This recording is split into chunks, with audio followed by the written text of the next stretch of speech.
എല്ലാവർക്കും നമസ്കാരം. ആകാശഗംഗ എന്ന നമ്മുടെ യൂട്യൂബ് ചാനലിലേക്ക് എല്ലാവർക്കും സ്വാഗതം.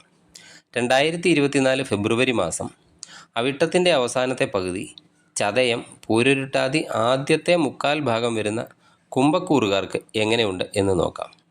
ഞാൻ ഇവിടെ പറയുന്നത് ഫെബ്രുവരി മാസം ഗ്രഹങ്ങൾ കുംഭക്കൂറുകാരുടെ വിവിധ ഭാവങ്ങളിൽ നിൽക്കുമ്പോഴുള്ള ചാരഫലമാണ്.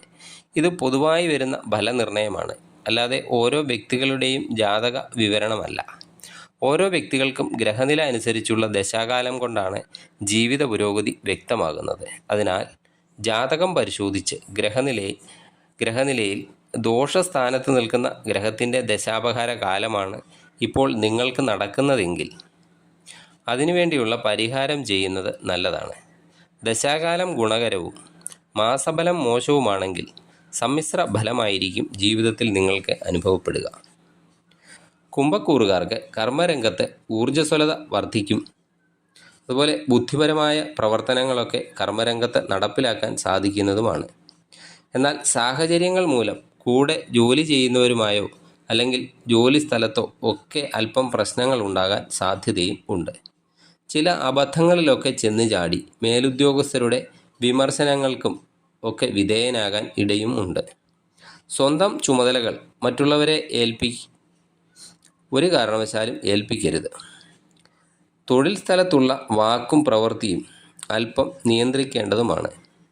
പുതിയതായി ജോലി അന്വേഷിക്കുന്നവർക്ക് പതിവിന് വിപരീതമായി അല്പം കാലതാമസം, തടസ്സം ഒക്കെ ഉണ്ടായേക്കാം. അതുപോലെ വിദേശ ജോലിക്ക് ശ്രമിക്കുന്നവർക്ക് ധാരാളം അവസരങ്ങളൊക്കെ വന്നു ചേരുന്നതാണ്. ബിസിനസ്സുകാർക്ക് മാസത്തിൻ്റെ ആദ്യ ഭാഗങ്ങളിൽ ചിലവുകളും മറ്റും വർദ്ധിക്കുന്നതുമാണ്. ഉദ്ദേശിക്കുന്ന രീതിയിൽ കാര്യങ്ങൾ മുന്നോട്ട് കൊണ്ടുപോകണം എന്നില്ല. അതുപോലെ ചുമതലകൾ ഒന്നും മറ്റുള്ളവരെ ഒരു കാരണവശാലും ഏൽപ്പിക്കരുത്. അതുപോലെ സാമ്പത്തിക ഭാരമൊക്കെ അല്പം അധികരിക്കുന്നതാണ്. മാസാവസാനമൊക്കെ ആകുമ്പോഴേക്കും അല്പം മാറ്റങ്ങളൊക്കെ കണ്ടു തുടങ്ങുന്നതാണ്. ധനപരമായി ചിന്തിക്കുകയാണെങ്കിൽ സാമ്പത്തിക ഭാരം അധികരിക്കുന്ന മാസമാണ് ഫെബ്രുവരി മാസം. വരവും ചെലവും പൊരുത്തപ്പെട്ട് കൊണ്ടുപോകാൻ സ്വല്പം പ്രയാസപ്പെടുന്നതാണ്. ഉന്നത വ്യക്തികളിൽ നിന്നൊക്കെ സാമ്പത്തിക സഹായം പ്രതീക്ഷിക്കാവുന്നതുമാണ്. പൂർവിക സ്വത്തുക്കളൊക്കെ ലഭിക്കാൻ ഉള്ളവരാണെങ്കിൽ ഈ മാസം അതിന് ഒരു തീരുമാനം ഉണ്ടാകുന്നതാണ്. അതുപോലെ സാമ്പത്തിക പ്രശ്നങ്ങളിൽ ഭാര്യ വീട്ടുകാരുമായി അല്പം അകൽച്ച ഉണ്ടാകാൻ സാധ്യതയും കാണുന്നുണ്ട്. പലവിധ സുഖഭോഗങ്ങൾക്കായി ധാരാളം പണച്ചിലവുകൾ ഉണ്ടാകാൻ സാധ്യത ഉണ്ട്. അതിനാൽ ചിലവുകളുടെ കാര്യത്തിൽ അല്പം നിയന്ത്രിക്കേണ്ടതാണ്.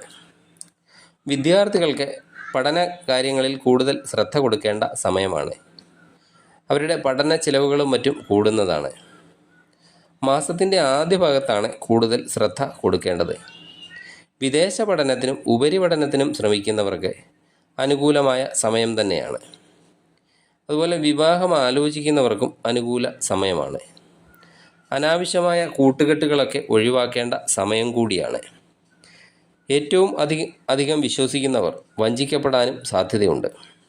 അതുപോലെ സ്വജനങ്ങളെയൊക്കെ പിരിഞ്ഞു കഴിയേണ്ട സാഹചര്യങ്ങളും ഉണ്ടായേക്കാം.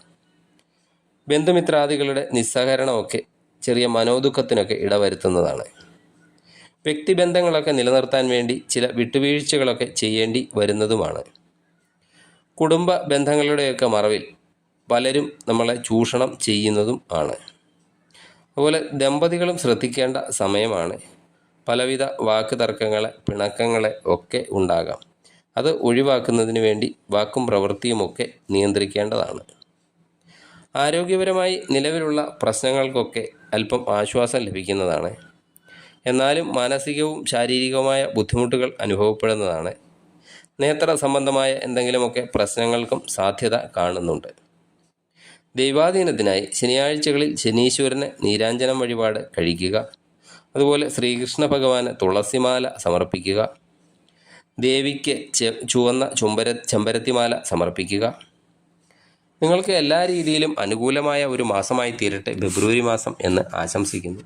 നന്ദി, നമസ്കാരം.